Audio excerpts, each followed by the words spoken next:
I clicked the second button to actually go live this time. Well done. Well done, Neil. Derek's going to hop on in a minute. Just want to talk about earlier when Neil was on and Angela, and I wanted to start off screen, and then the idea was that my mum forced me to go and present live. So I was doing it at arm's length, and I didn't click the kind of confirm to go live button. And then we did the whole sketch to nobody. There's Derek. Hello. Hello. Yeah. I was just saying that I really messed it up earlier, and I thought we were live, and we did a whole silly sketch thing to nobody. Yeah, I saw some of that. So we redid it, and I just couldn't stay in character the second time. It was funny. Anyway, how are you? I just watched your little quiz. That was great. Yeah, that was great. That was. I suppose I remember most of those answers. Really, I was really annoyed I missed out on the we question. But I know. Yeah, you could have got maximum points there. Yeah. I just thought I would have kept the 10. Would have found out there's bound to be another we somewhere in my death pile, so I would have gone to the 10. But obviously not. I must have sold out with them or something. I think somebody said in the side chat, I didn't remember that much drama being on your channel, but it's funny looking back. The things we forget about, all the things we share and all the little stories. It's amazing. I noticed all the dates were really, really far back into the past, though. It was so long since I did a proper video. So talking about the past, what I thought we'd chat about for a while is go back in time a bit to the beginning of eBay, that sort of time when we were all getting into tech. And I know you've got a tech background. And talk about some of our memories of tech in the early days, what we used to use and the limitations of it, because we get so used to where we are now with a supercomputer in our pocket. Yeah. And just and the chat, if you've got any comments or things that you remember, because of course we're a similar age, so we go back to dial-up days. Yeah. And I remember eBay in its infancy. Well, yeah, I remember dial-up. I was still at home, living at home. This was at the start of eBay, and we used to have a cable. Well, Richard eventually, because he used to be in there's like an attic room at my parents', so he was up in the attic room. He had like his computer up there and stuff, and I had my bedroom, like on the normal second floor. And I used to have a cable that went up the stairs, like an extension lead that connected to my computer, so I could connect it to the internet. And Richard had his own internet going into the loft, basically, because he was working at that point, so he got it all installed, so he could go on eBay sort of all the time, sort of thing. And I was still sort of using the normal phone, so I was kicking my parents off the phone and unplugging it so they couldn't use the telephone, sort of thing. I remember Richard came down once and sort of said, "I've listed something on eBay," and I sort of said, "Well, what's eBay?" He told me, and I think I must have tried putting something on there. It was a Norton antivirus sort of software thing. I think I bought like 10 of them at the car boot sale. So we were doing car boot sales every week at that point. And selling at them, and listed it on there, and I think that was the first thing that sold. What year was that? When did you first sell on there? Would have been 96 or 97, something like that. It was really early on. I think eBay had literally just opened, sort of thing. Yeah. Well, my first item was 98. I'm pretty sure we'd just moved in together, and we were house sharing with a bunch of other people. We had the slowest dial-up connection you could ever imagine. Just loading it would be sit and watch pictures come on in lines. And that's when I first got onto eBay and just started selling CDs. But it would have been quite late 98. So you were ahead of the game. You've been on there for years at that point. It was either 96 or 97. Right. So I had my car, I think, because me and Richard used to go to the boot sale together in his car when he first got his car, and then I passed my test. Then we sort of split off into two separate stalls at two different boot sales, because obviously we're all selling the same stuff, so we're making more money that way. There you go. That was August 1998. There you go. Oh right. So Similar, very similar times. Similar times. Yeah, similar times. Can I just say thank you so much for the super sticker? But if you want to donate, please use the charity link. Thank you so much for that. But tonight, if anybody wants to give any donations, please send it towards the charity. The whole point of today is to raise money for the Stroke Association. We'll quickly touch on that for those that are just dipping in. We've been streaming all day on many different channels with the idea of spreading awareness that we're trying to raise money in memory of our friend Stephen. Big part of our community, our social group. So yeah, if you want to donate, please, the link should be below for that, and I'm sure somebody will share it in the side chat for us as well. But thank you for the super sticker. I do appreciate it. All right. Okay. Yeah, there's the link for donations if anyone's looking for it. Thanks, Susan. But yeah, Scott, you mentioned before with dial-up, yeah, nobody could use the phone whilst you were on the internet. Yeah, once you connected, I think, yeah, nobody could use it. It was like you had the phone off the hook. Yeah. And so yeah, nobody could phone in, and they just got an engaged signal. It's crazy when you think about it.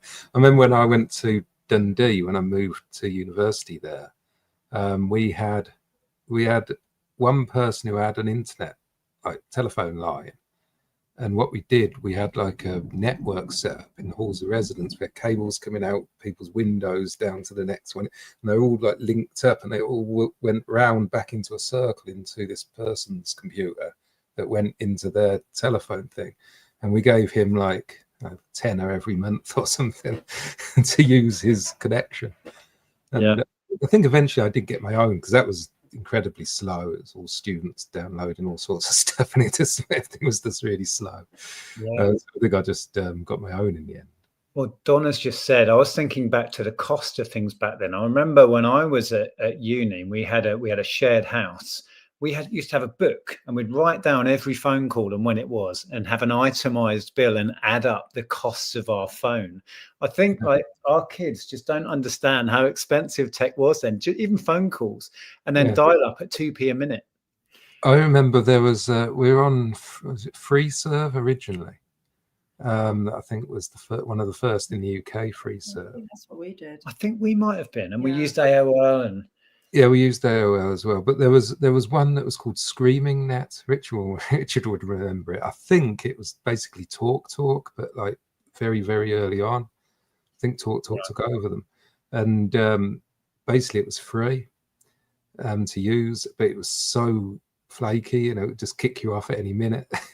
It was really hard to get connected to it. It took about 20 times to get connected, but when you was connected, it was free. So we sort of used that. Yeah, that was called Screaming Net. Yeah.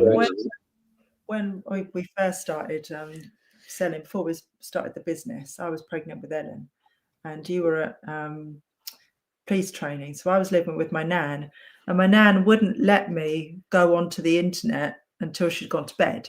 So I had to start work at like 10, 11 at night, and I'd work until like 3 in the morning and then go to bed. And I've always said that's why Ellen, has never, even as a baby and a small child, has always slept in until like 8 o'clock or whatever. She's never been a child that got up really early. I think that was why, because I started work at like 10 and worked into the night. Yeah.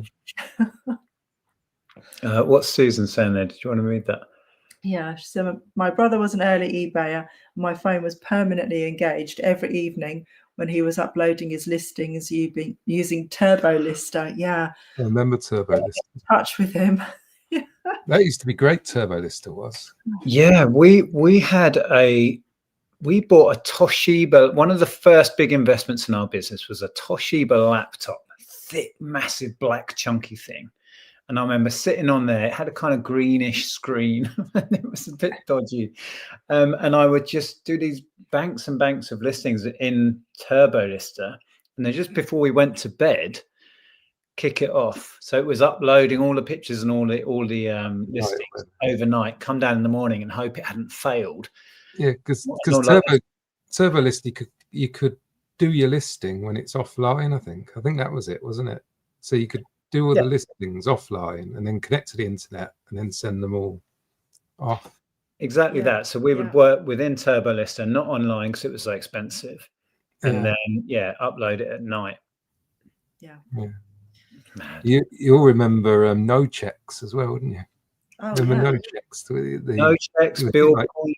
I think Bill Point was big on eBay, and then it's soon after that PayPal became the everyone's choice really.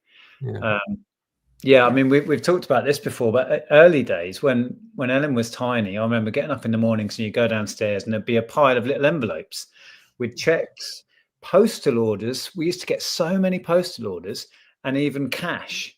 Yeah, sellotape to the letters. Yeah, sometimes sellotape to a bit of card or something inside. You get like pound coins and 10p's and stuff all sellotape to the thing. Yeah, it wasn't even that long ago. I think when we were in Norfolk that we had someone send us cash. Yeah.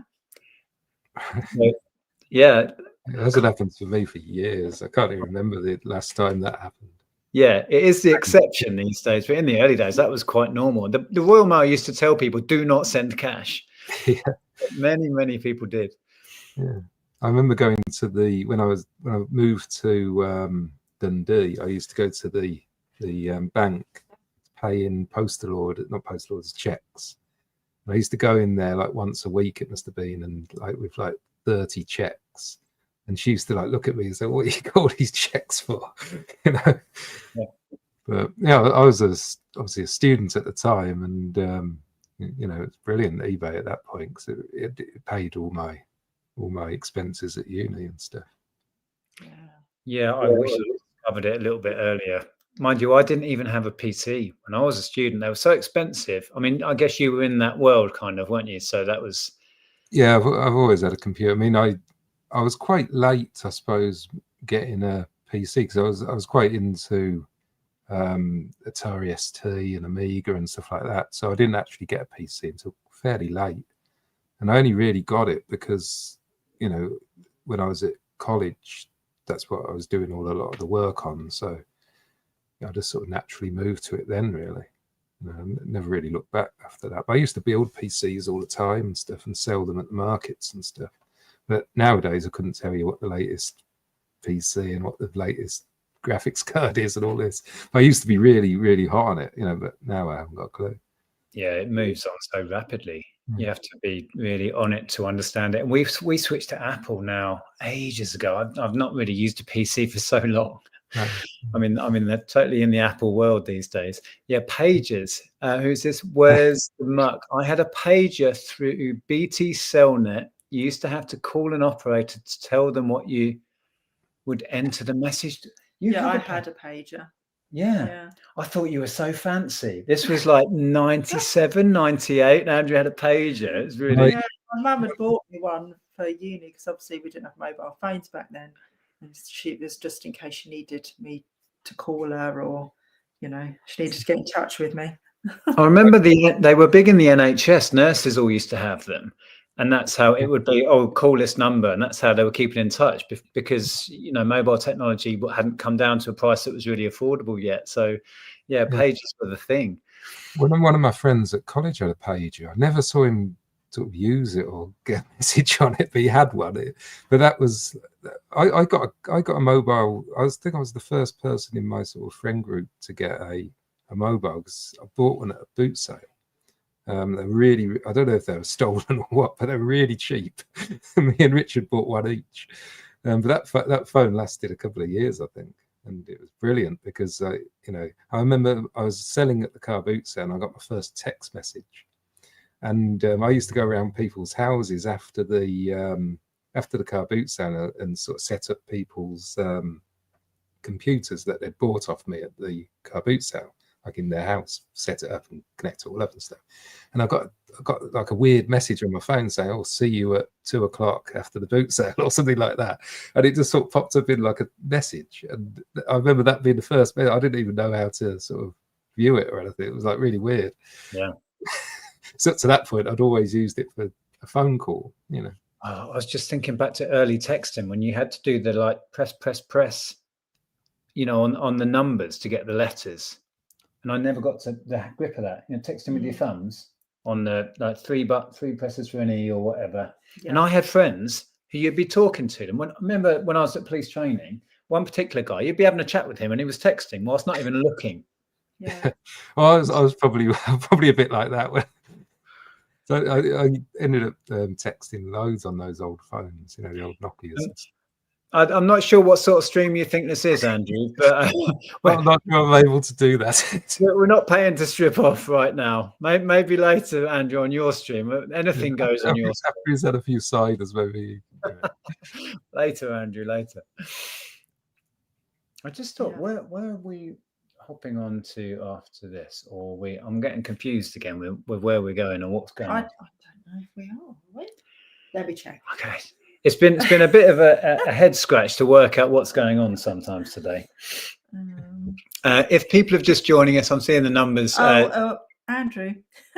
Oh, right, there we go. Right, I'm hopping on to Andrew after this. Is that? Yeah. Okay. Yeah. All right. We'll see you in a minute, Andrew, and don't expect me to go topless either. For those that have just joined us and maybe aren't aware, I'm sorry if you've heard this 20 times today, but we are fundraising. This is a weekend of events. Today, this is the channel hop. We're hopping on many different channels, all different friends within the community. And we're trying to raise money for the Stroke Association in memory of our friend Stephen, who sadly passed away of a stroke earlier this year. So if you can afford to put a couple of quid in, a £5, a £10, whatever you can afford, please do. It would mean the world. If you just want to follow along and be entertained, that's absolutely fine. No pressure, but if you can afford it, please think about donating. How are we doing for time? We're all right, aren't we? 37 3 minutes. Oh, 3 minutes. Okay. It flies by. It goes ever so quick. Yeah. I totally remember when I first discovered there was an internet. I was at uni and I was in the computer room and somebody was like, you know, scrolling on different pages and I was like, what is that? You know, I'd never heard of it, never seen it. I was like, what are they doing? And I remember watching it and then I went on and I thought, it was like, oh, I'm going to have a look. Yeah. And I used to sit there. I used to, because I had like pen friends that I used to write to back in the day. So I used to sit there like writing to pen friends or doing an essay or whatever while the pages were loading, because they would take about blooming 20 minutes to load. The irony of sitting there writing an essay whilst on the internet is not lost on me. The clashing of two worlds there. Yeah. I can't remember the first time I sort of saw the internet. I guess it must have been I remember when I was at college, they weren't connected to the internet, the computers. I think there was a certain room that was, or something like that. And that's the very first sort of thing. When I went to uni, it was all connected. We had a room. You had to book time on a computer. Yeah, it might have been something like that. Yeah. And you had to be so hot on it to get a slot. If you needed to do some research for a paper or whatever you were working on, you'd have to, you know, go and book days in advance to get a half-hour slot on the internet. That's how mad it was back then. Yeah. Kids don't know how lucky they've got it nowadays, do they? In the palm of their hands. Yeah. Okay. Sorry, we've been kind of ignoring the chat. I do apologise. We've got 1 minute. 1991 at uni, first time I saw the internet. 91, that is early. It would have been clockwork back then. Apparently, Andrew's got plans for you for the. How have I ended up going on with Andrew? Can we just agree on one thing, that no matter how much he offers you, you're not shouting out anything. I'm not shouting. Now we live in the middle of a town. It was kind of okay when we were in the middle of a village, although weirdly we knew everybody there then, so that was a bit weird. I don't think what Andrew's. I don't think I saw that. Did you shout out something? What was that? Did I? I did in the past. I don't plan on doing it tonight. I think I must have missed that. I don't think I saw that.